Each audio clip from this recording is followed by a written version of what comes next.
यहां हमारे फौजी भाई रहते हैं। कोई परिवार ऐसा नहीं होगा जहां मेरे फौज का कोई जवान न रहता हो। वन रैंक वन पेंशन 40 साल से इस देश का सेना का जवान मांग रहा था। सरकार सुनने को तैयार नहीं थी।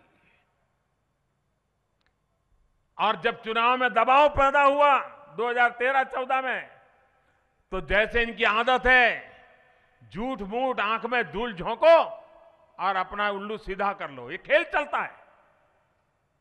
उस समय भी वन रैंक वन पेंशन, आप हैरान हो जाएंगे।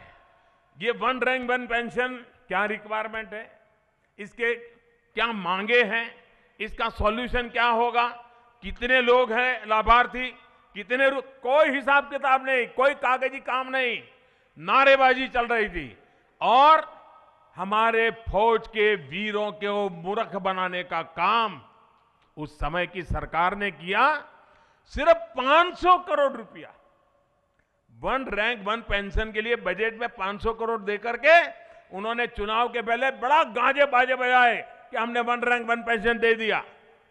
अभी जैसा किसान के लिए झूठ बोल रहे हैं ना, उस समय जवान के लिए झूठ बोला था। जब हम आए तो हमें लगा चलो भाई ये 500 करोड़ तो इन्होंने रख करके गए हैं, हम वन रैंक वन पेंशन लागू कर देंगे। मैंने कहा लाओ भाई फाइल लाओ, कागज लाओ। आप हैरान हो जाएंगे, सारी सूची बना करके व्यवस्था करते करते डिपार्टमेंट के आंखों दम आ गया, कुछ नहीं था। और जब पूरा हिसाब किताब लगाया, सारी तैयारी कर ली और हिसाब लगाया भाई कितना रुपया लगेगा, 12,000 करोड़ रुपया जरूरत थी वन रैंक वन पेंशन के लिए। ये 500 करोड़ के नाटक कर करके हमारे देश के जवानों की आंख में धूल झोंकने का पाप ऐसी सरकार ना कह सकते थे। देश का जवान इनडिसिप्लिन कभी नहीं करता है। 40 साल तक उसने इनडिसिप्लिन नहीं की, वो शिस्त और मर्यादा में रहा, वो अपनी बात बता रहा था। लेकिन आपने देश के लिए शहीद होने की तैयारी रखने वाला, मौत को मुट्ठी में रख करके सिर्फ भारत मां की जय के लिए जिंदा ये मेरा जवान, उसकी आंख में आंख मिला करके आप बात नहीं कर पाए और झूठा काम किया। 500 करोड़ रुपया मजाक उड़ाया उसका। हम आए, हमने कहा हमको पूरा करना है। 12,000 करोड़ रुपए का बोझ आया।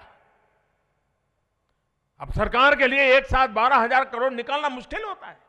मैंने सेना के लोगों को बुलाया, मैंने कहा भाई देखो मेरी मदद करिए, मुझे करना है ये। एक मुश्त नहीं दे पाऊंगा, 3-4 टुकड़ों में दूंगा। तो जवानों ने कहा साहब आपके शब्द ये हमारे लिए सब कुछ होता है। अगर आपको लगता है 5 साल के बाद देना है तो 5 साल के बाद देना, लेकिन आपने कह दिया हमें भरोसा है।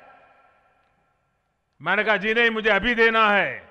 और आज मुझे खुशी है कि 4 किस्त में वो पैसे दिए और हमने ये सारा भुगतान कर दिया।